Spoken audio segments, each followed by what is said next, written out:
Duel Review is brought to you by NexusDigitalComics.com. On today's Duel Review, it's Murder Princess. I'm RJ. And I'm Nick. Let's get to it.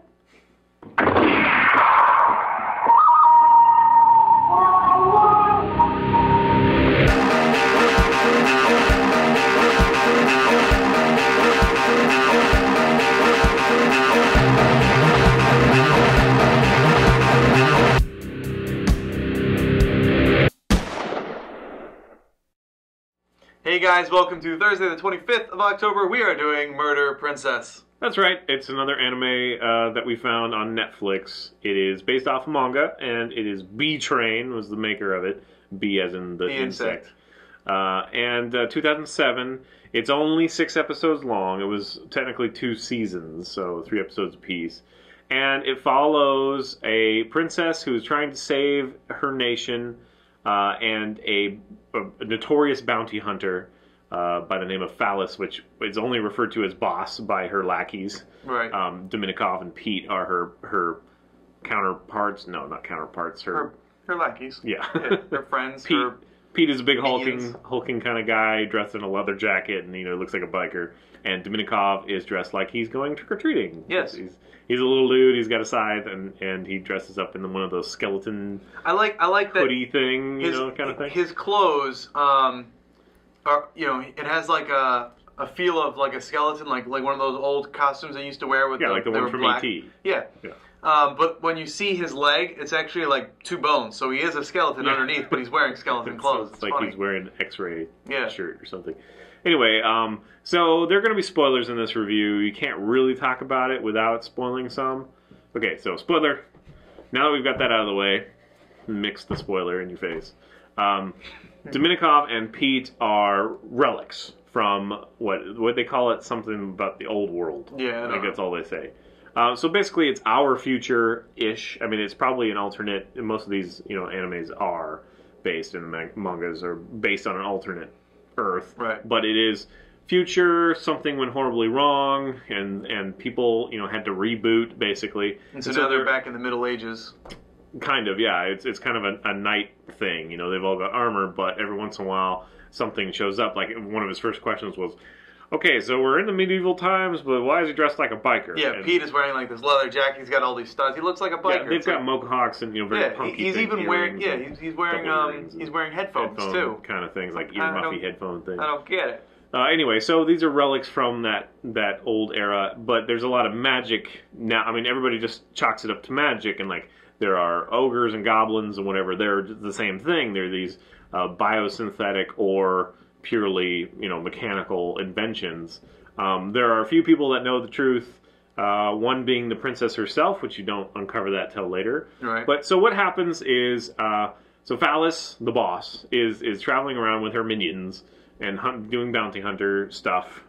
She runs into the princess who is fleeing for her life, basically, and they fall off a cliff. And this is part that is never really explained. As they're falling, their spirits leave their bodies, and then when they come back to their bodies, they're switched. Right. So we've got the Freaky Friday kind of thing. Yeah, it's explained kind of. Dominikov says that there's a legend that when 2 people are about to face death, their bodies can leave. Spirits leave their bodies. So essentially have an out-of-body experience. But when they finally do return, they kind of just swap bodies by accident. Well, they come back and they accidentally swap. So yeah, whatever. So suspension of disbelief. So now you've got the princess who is, inhabited by the bounty hunter spirit. So she's obviously very crass and doesn't know anything about high society and really doesn't have any patience for it. Just want to go out there and kick some butt and, cash in on it. And then you have the princess who's now in the bounty hunter's body, who has to pose as a servant and yada, yada, yada. So they make a deal, and the bounty hunter agrees to protect and to play as the princess for a while. And so you get that kind of, awkward in society thing, which is kind of fun. But the real meat and potatoes is kind of uncovering the old world stuff.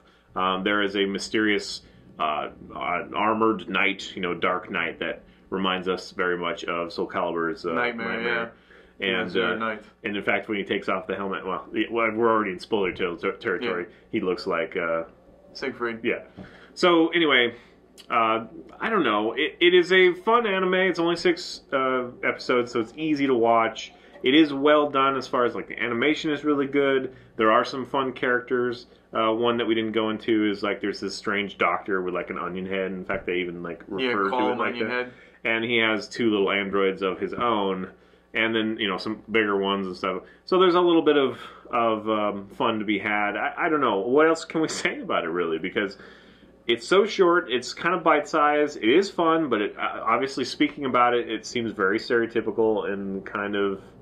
Yeah, I couldn't remember by the name of it. Murder Princess is kind of a bad, whatever. It feels a little generic. This was in my queue for a while, but I never got around to watching it because I mean, Murder Princess, that even sounds cliche. Like, I don't want to, I just watched Corpse Princess. That's one of my favorite ones. I love Corpse Princess, but. And I was like, I don't know if I want to watch that. And I looked at some of the pictures, and it was like, okay, medieval time, all right. Murder Princess, though, that doesn't really fit with how I see things. But after watching it, yes, it is. It is fun. It's a fun, a little show. But unfortunately, it's so short that a lot of the questions that you have aren't going to be answered. Like. What really is the relationship between the princess and the bounty hunter? What's going on there? Well, and then also the wink. And then also, like, a lot of these animes stop, and then they're like, oh, well, you have to read the manga, Yeah. But the manga actually stopped the same year. So I don't think there's a lot more to do it. But I don't know, I enjoyed it. I like Pete, and I like Dominikov. Those are fun characters. And I also really like when she goes berserk. She has like this berserker rage where she's like blind to, she fights and then she continues, she attacks a little girl and almost kills her or whatever. But you don't ever get that explained or it never comes up again. Right. So, but I like that idea of that she's so in the zone that she'll just kill anything that's in front of her. Just watching her switch on, like there's a couple shots where you can't see her eyes. And those are kind of haunting and fun to me. I like them. But, again, it's not really capitalized on. So, it's one of those things that if you can't stand to watch 3 seasons of an anime and, don't want to get really in-depth, it's a fun, bite-sized anime that you can give a shot. Yeah. Yeah, and that's pretty much it. I mean, we do kind of wish there was more, but there's not. There probably never will be. No, so, the voice acting is a little grating. The one girl, as the princess in the beginning, is a little grating. But I didn't really have that much of a problem. It works out later because that same voice, the voices stay with the character. Right. So the voices swap. So the one that was whiny before is now the powerful one, but so that works out.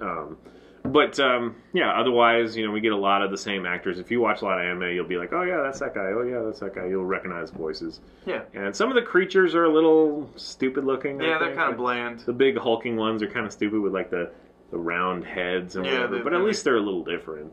What is that word? The carapace. Thank you, carapace. Yeah. The biggest problem that I have with the art is mostly when characters are trying to convey emotion, their face doesn't change at all.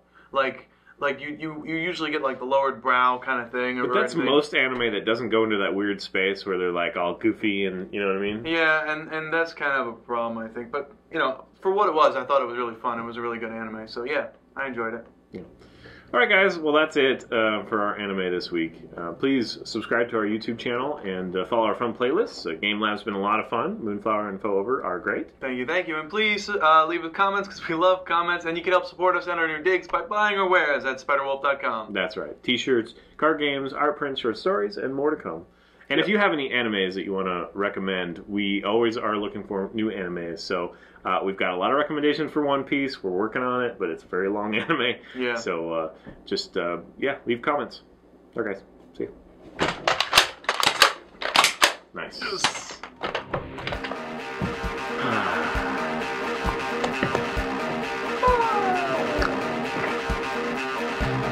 Coming up on Duel Review, it's Fido.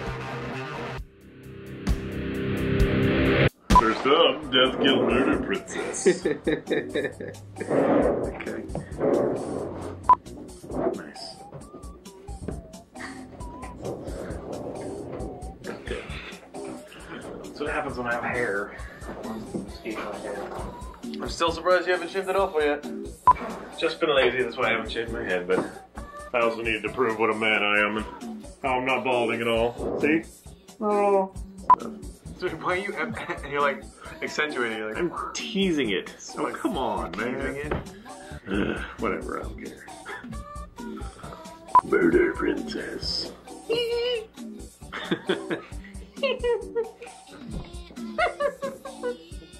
Gotta jiggle when you do that.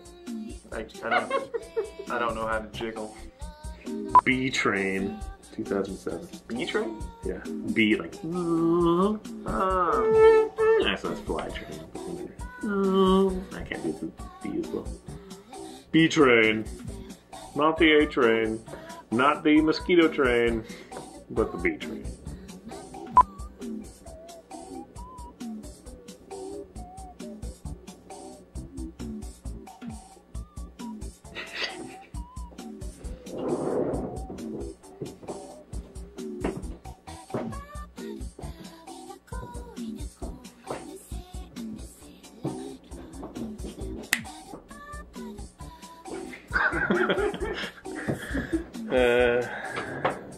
I should have picked a more interesting pose, like.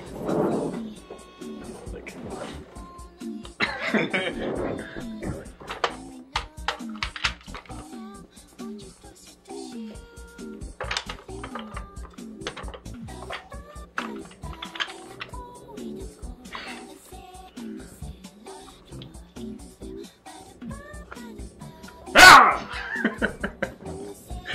I think I could see that. You shoot me. Don't ever startle me. Shoot you in the face. Shoot you in the face.